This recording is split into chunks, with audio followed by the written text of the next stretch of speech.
Hi, I'm Dr. Vishal and welcome to my channel where we discuss the science of nutrition, weight loss and optimum lifestyle for all.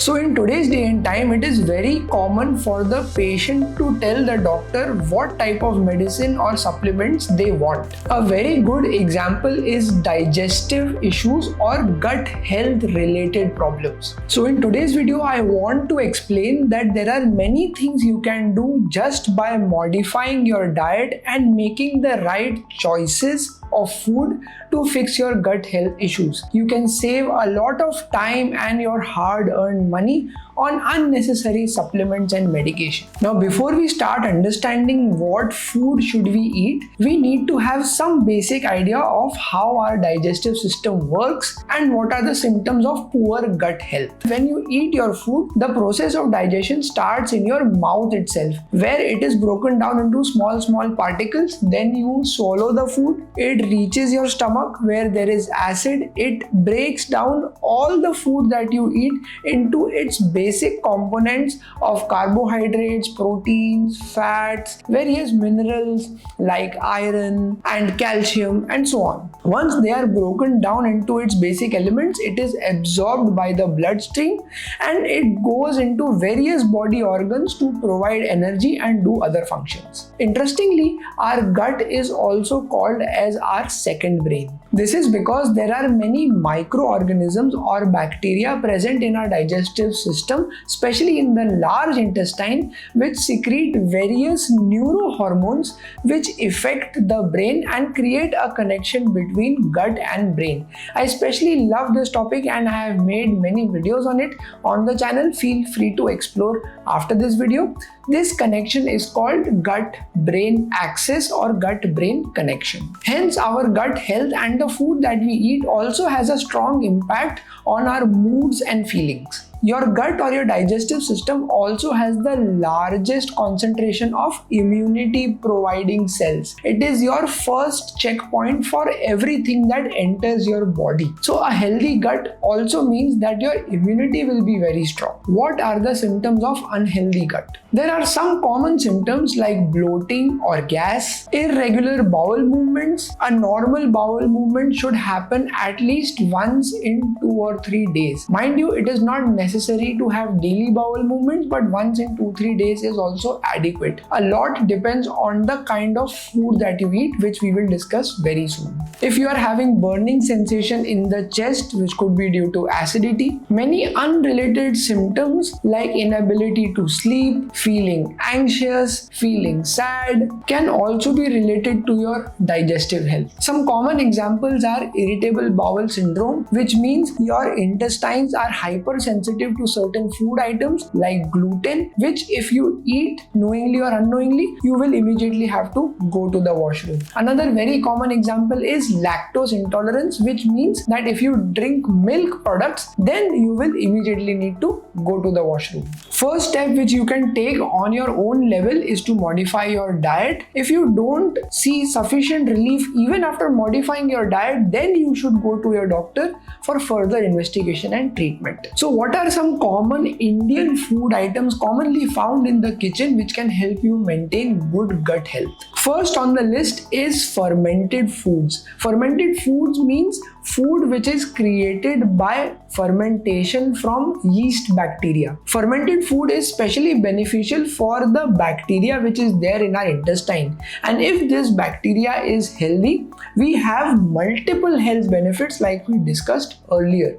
Right from immunity to your mood, mental health, physical health, weight loss, everything is directly or indirectly related to the health of these gut bacteria. A very good example is curd or dahi. So having dahi every day is a sure short way of maintaining good gut health. Other examples of fermented food is generally South Indian food, which is like idli or dosa, which is made after fermentation from yeast. The main difference is that here we don't eat the bacteria directly as in case of curd, but we eat the products of the fermentation which has happened because of this bacteria.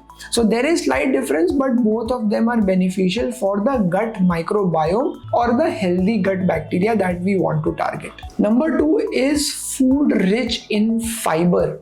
Now, fiber is a kind of ingredient which we eat. Our digestive system cannot digest it, but the bacteria present in our intestine are very happy to see fiber in the diet because it is their food and they can happily digest it. If our gut bacteria are happy, it means we are also happy. A very good example of high fiber food is chia seeds. I know it is not very common in Indian kitchen, but for every 100 grams, there is almost 30 grams of fiber in chia seeds. Besides chia seeds, many other forms of whole grains like bajra, whole wheat, jawar are also rich in fiber. High fiber food also helps in maintaining steady blood sugar levels. Fruits and vegetables are not just tasty and easy to cook in the form of salad, but they are also very rich in fiber. For example, apple, oranges, banana. When it comes to vegetables, onion, cucumber, carrots are all very rich in fiber and also antioxidants. Dals, all the kind of dals are very good sources of fiber.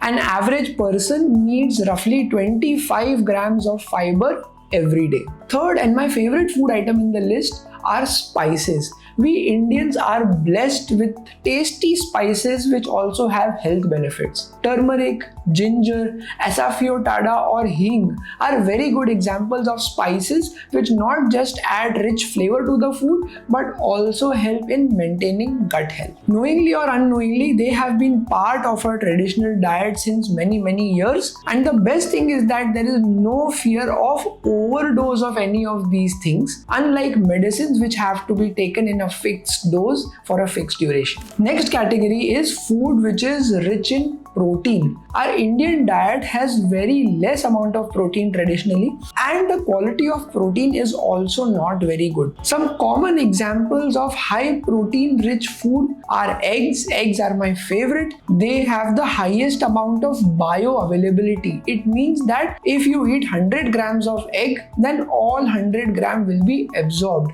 Unlike other sources of protein where only a small percentage of the protein that you eat is absorbed by your body and the rest is wasted. So eggs is my topmost recommendation for natural source of protein. If you're a vegetarian, then soya bean and paneer is good source of protein, and if you're non-vegetarian, then fish or chicken is a very good source of protein. Red meat, which is not very common in India, but a good source of protein, should always be consumed in moderate quantities. Generally, a person should eat 1 gram of protein for every kg of their body weight. The last item in this list is not something that you can eat, but something that you should drink. Our hydration also plays equally important role in maintaining our gut health like the various food items do. If you drink adequate water, then your food is digested properly and all the nutrients are absorbed properly. Thanks to the internet and the amateur doctors, drinking water has also become very complicated these days. I get questions like cold water, normal water, warm water. There are so many ways of drinking water and everybody says that it is the correct way. But as a doctor, let me assure you that it doesn't really matter how you drink your water as long as you are drinking in adequate quantity. The exact quantity is not important, but you should drink roughly 2.5 to 3 liters of water. You should carry water with you so that you always have it available when you are thirsty. I see patients who tell that they forget to drink water. They drink water in the morning and then they directly drink in the night. No wonder they have digestive problems like constipation and other diseases like kidney stone, etc. So maintaining proper hydration might be the key to solving your digestive issues. Along with water, you can also include things like buttermilk, which is a drinkable form of fermented probiotic food that we just discussed. You can have coconut water, you can have milk, you can have tea, you can have coffee. In fact, a lot of vegetables and fruits have a significant amount of water. So make sure that you include all these things in your diet so that you are adequately hydrated and have a healthy and balanced digestive system. A simple diet plan for applying these tips would be something that I personally follow. I start my day with a breakfast of eggs in the form of omelette, and then I eat 1 or 2 slices of whole wheat bread or oats, which has a lot of fiber. I take 1 bowl of dahi, which has a lot of probiotic, and I drink my protein shake, which has a lot of water. Similarly, for lunch, I make sure that I have lots of vegetables, lots of dal, some boiled eggs, and some buttermilk along with it. When it comes to dinner, I try to keep it light by having salad, curd, and some source of protein like soya bean, paneer, or eggs. I really feel blessed being born in India because in Indian diet we have so much variety of tasty, healthy food that you will never run out of options when it comes to having a healthy, balanced meal. The only thing to keep in mind is to make the right choices. If you found this video helpful, then do share it with your friends and family. If you have queries, you need help in making a personalized diet plan for you, then reach out to me via the links in the description box. Let me know your thoughts, ideas, and suggestions in the comment section, and subscribe to the channel if you want to improve your health with more such educational videos.